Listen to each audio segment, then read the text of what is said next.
मित्रांनो, आपल्याला माहिती आहे की जर आपण व्ही विभवांतर असलेला एक विद्युत घट आर रोध असलेल्या वाहक पदार्थाला जोडला तर त्यामधून विशिष्ट प्रमाणात विद्युतधारा प्रवाहित होईल, समजा I. आणि किती विद्युतधारा प्रवाहित होईल हे आपण ओहमचा नियम वापरून शोधू शकतो. तर ओहमच्या नियमानुसार वाहकाच्या दोन टोकातील विभवांतर हे त्या वाहकातून वाहणारी विद्युतधारा आणि त्या वाहकाचा रोध यांचा गुणाकार असतो. तर यावरून आपण रोध पण काढू शकतो. रोध म्हणजे विभवांतर V भागिले विद्युतधारा I. तर रोध हा विभवांतराला समानुपाती असतो तर विद्युतधारेला व्यस्त प्रमाणात असतो आणि रोधाचं एकक आहे ओहम. तर बघा, काहींना असं वाटतं की जर मला जास्त रोध पाहिजे असेल तर मी विभवांतर वाढवेन, कारण रोध आणि विभवांतर हे एकमेकांना समानुपाती असतात म्हणून. पण असं होत नाही. जेव्हा आपण विभवांतर वाढवतो तेव्हा त्याची विद्युतधारा पण वाढते आणि त्यांचे गुणोत्तर हे एकसमानच राहते. तर लक्षात घ्या, जोपर्यंत आपण वाहक पदार्थ बदलत नाही किंवा त्या वाहक पदार्थाची लांबी किंवा काटछेदी क्षेत्रफळ बदलत नाही तोपर्यंत त्या वाहकाचा रोध बदलणार नाही. तर रोध हा एक स्थिरांक आहे, कॉन्स्टंट आहे. जर एखादा ओहमनीय वाहक पदार्थ असेल तर त्याचा रोध हा कायम एकसारखाच असतो. कितीही विभवांतर किंवा विद्युतधारा वाढवा किंवा कमी करा, रोध हा बदलत नाही. जर खूप जास्त विद्युतधारा एखाद्या वाहकातून जात असेल तर तो वाहक पदार्थ जळून जाईल. तसं करू नका बरं. प्रत्येकाची एक कक्षा असते, रेंज असते. तर त्या रेंजमध्ये रोध हा एकसमान असतो. तो किती विभवांतर किंवा विद्युतधारा त्या वाहकाची आहे यावर अवलंबून नसतो. पण आपण जर रोध हा विभवांतर आणि विद्युतधारा वापरूनच काढतो, पण तो तर त्यांच्यावर अवलंबून नसतो. मग जर आपल्याला रोधाचे परिमाण बदलायचं असेल तर आपल्याला त्या वाहक पदार्थाचे काहीतरी बदलावे लागेल. काय बदलावे लागेल बरं? एक तर त्याचा आकार, म्हणजेच त्याची लांबी किंवा त्याचं काटछेदी क्षेत्रफळ, किंवा वाहक पदार्थच बदलावा लागेल. तर हे कसं करता येईल ते पाहूयात. तर समजा आपण एक वाहक पदार्थ घेतला, आर रोध असणारा एक वाहक पदार्थ पुढच्या प्रयोगासाठी आपण घेतला. समजा तो वाहक पदार्थ एक दंडगोलाकार आकाराचा आहे. ठीक आहे, अगदी या पद्धतीने. मग आता या वाहक पदार्थाचा जो रोध आहे तो दोन गोष्टींवरती अवलंबून असणार आहे.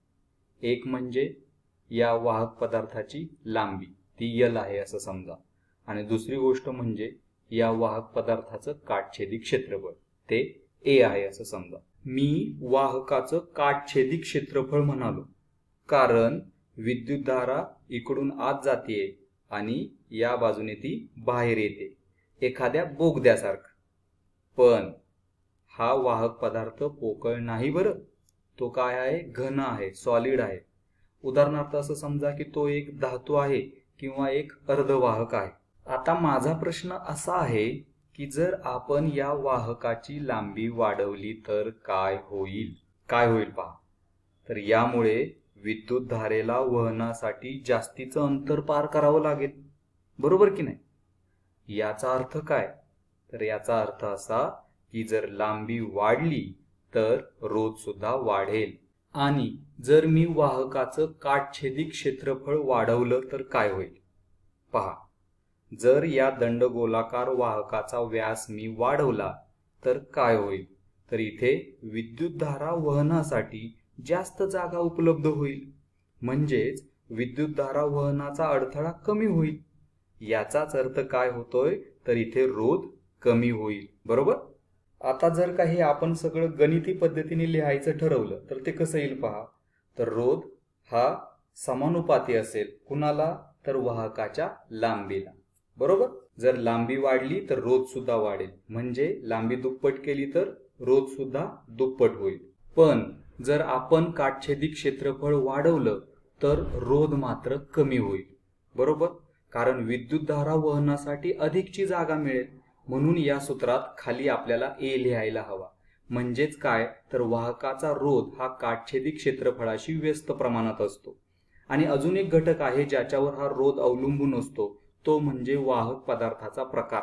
तो वाहक पदार्थ कशाचा बनला आहे. म्हणजेच वाहकाच्या आकाराबरोबरच वाहकाचे मटेरियल यावर सुद्धा रोध अवलंबून असतो.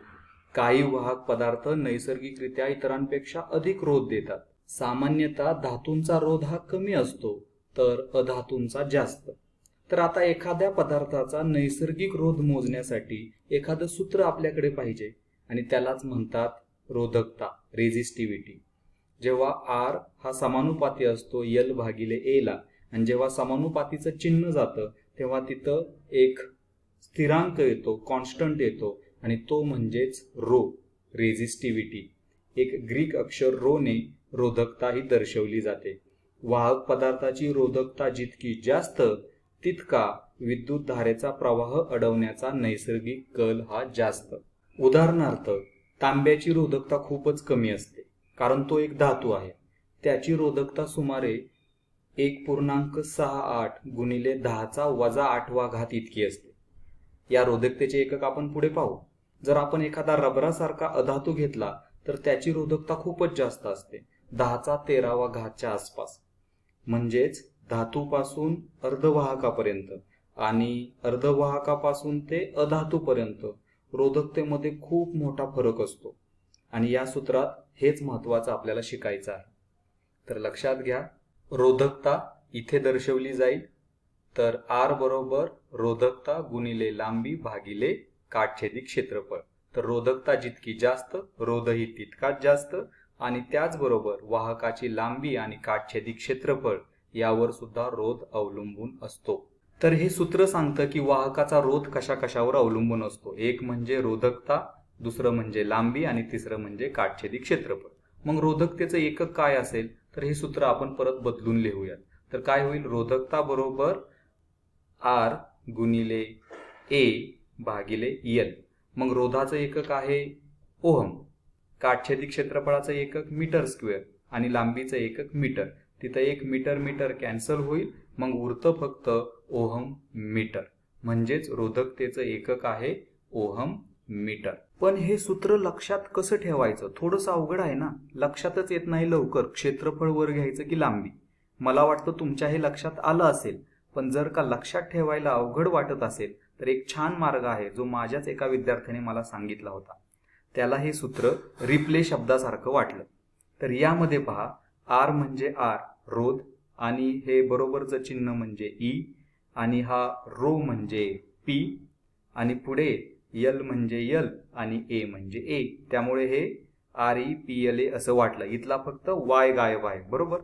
पण दरवेळी जेव्हा मी हे सूत्र आठवायचा प्रयत्न करतो तेव्हा ते मला रिप्ले सारखंच वाटतं आणि माझ्या जुन्या विद्यार्थी अभय याने हे मला लक्षात ठेवायला सोपं करून दिलंय. त्यामुळे धन्यवाद अभय. तर आता रोधकता यावरूनच वाहकता याबद्दल पण थोडीशी माहिती घेऊया. रोधकता म्हणजे एखाद्या वाहकातील नैसर्गिकरित्या विद्युत धारेच्या वहनाला होणाऱ्या विरोधाचं प्रमाण आणि वाहकता म्हणजे तो वाहक पदार्थ विद्युत धारा किती सहजपणे वाहून नेतोय ते. तर लक्षात घ्या, या दोन्ही गोष्टी एकमेकांना व्यस्त प्रमाणात असतात. रोधकता बरोबर 1 भागिले वाहकता. तर वाहकता ही सिग्मा या ग्रीक अक्षराने दाखवली जाते जी रोधकतेला व्यस्त प्रमाणात असते. म्हणजे रोधकता बरोबर 1 भागिले वाहकता. याच्या उलट पण आपण लिहू शकतो, वाहकता बरोबर 1 भागिले रोधकता. जर एखादा पदार्थ हा उत्तम रोधक असेल तर तो खराब वाहक असतो आणि जर तो उत्तम वाहक असेल तर तो खराब रोधक असतो. आणि या दोघांपैकी एक जरी आपल्याला माहिती असेल तर दुसरं आपण आपोआपच माहित करून घेऊ शकतो. आता हे सगळं नीट समजून घेण्यासाठी आपण एक पाण्याचं उदाहरण पाहूयात. आपण आतापर्यंत काय पाहिलं पहा की वाहकाचा रोध हा काही घटकांवरती अवलंबून असतो. रोधकता जेवढी जास्त तेवढा रोध जास्त, लांबी जेवढी जास्त तेवढा रोध हा जास्त आणि वाहकाचं काटछेदी क्षेत्रफळ जेवढं जास्त तेवढा रोध मात्र कमी. मग याचं पाईपमधून वाहणाऱ्या पाण्याशी साधर्म्य कसं आहे पहा. एखाद्या वाहक तारेतून इलेक्ट्रॉन जात आहेत असं न मानता पाणी एका पाईपमधून जाते असं मानूयात.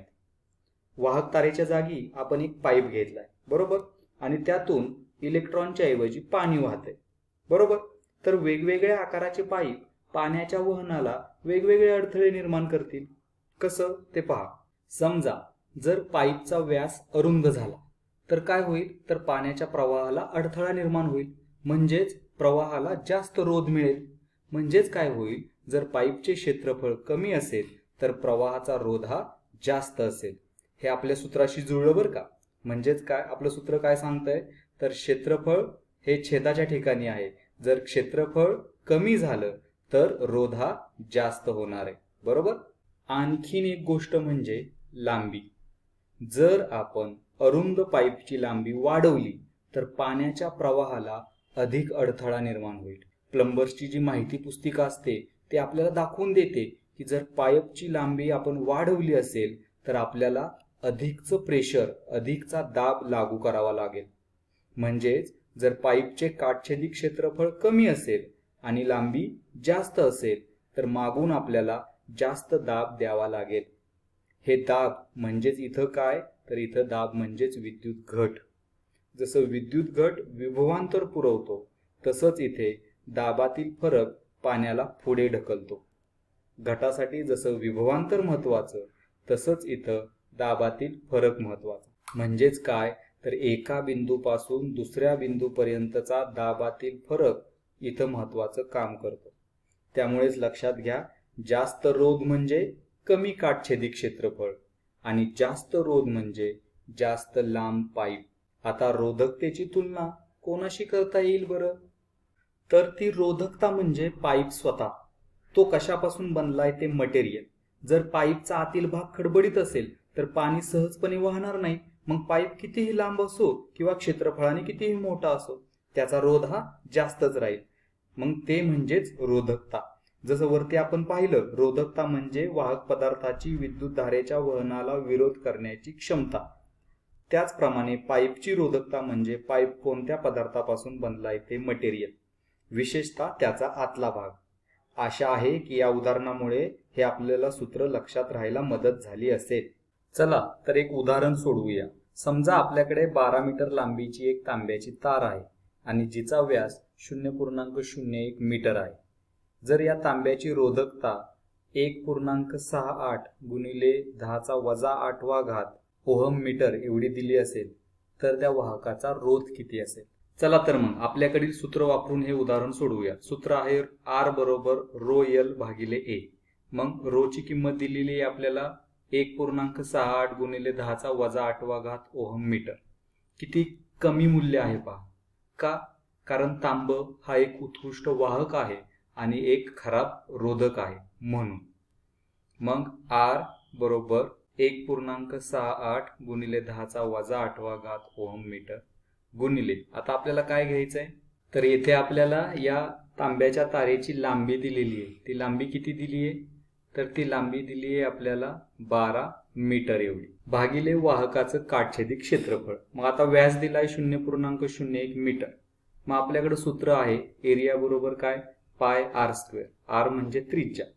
जर डायमीटर 0.01 मीटर असेल बरं का, तर त्रिज्या किती असेल, त्याच्या अर्धी 0.05 मीटर. बरोबर.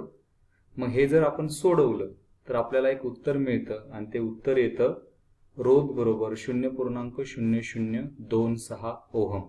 ठीक आहे. इथे पहा किती छोटासा रोध आलेला आहे. बरोबर. बघा, जर एखाद्या अतिशय संवेदनशील प्रयोगात आपण हे जर वापरत असू तर खूप विचार करून आपल्याला व्यवस्थित नोंदी घ्याव्या लागतील. बरोबर. जर वाहकाची लांबी वाढली तर रोध सुद्धा वाढेल आणि त्यामुळे आपल्या प्रयोगावरती परिणाम होऊ शकतो. पण शक्यतो याचा काही जास्त फरक पडत नाही, कारण तांब्याच्या तारेमधून इलेक्ट्रॉन अगदी सहजपणे वाहतात. जणू काही कसला अडथळाच त्यांच्यामध्ये नाही असं. ठीक आहे मित्रांनो, इथेच थांबूयात. धन्यवाद.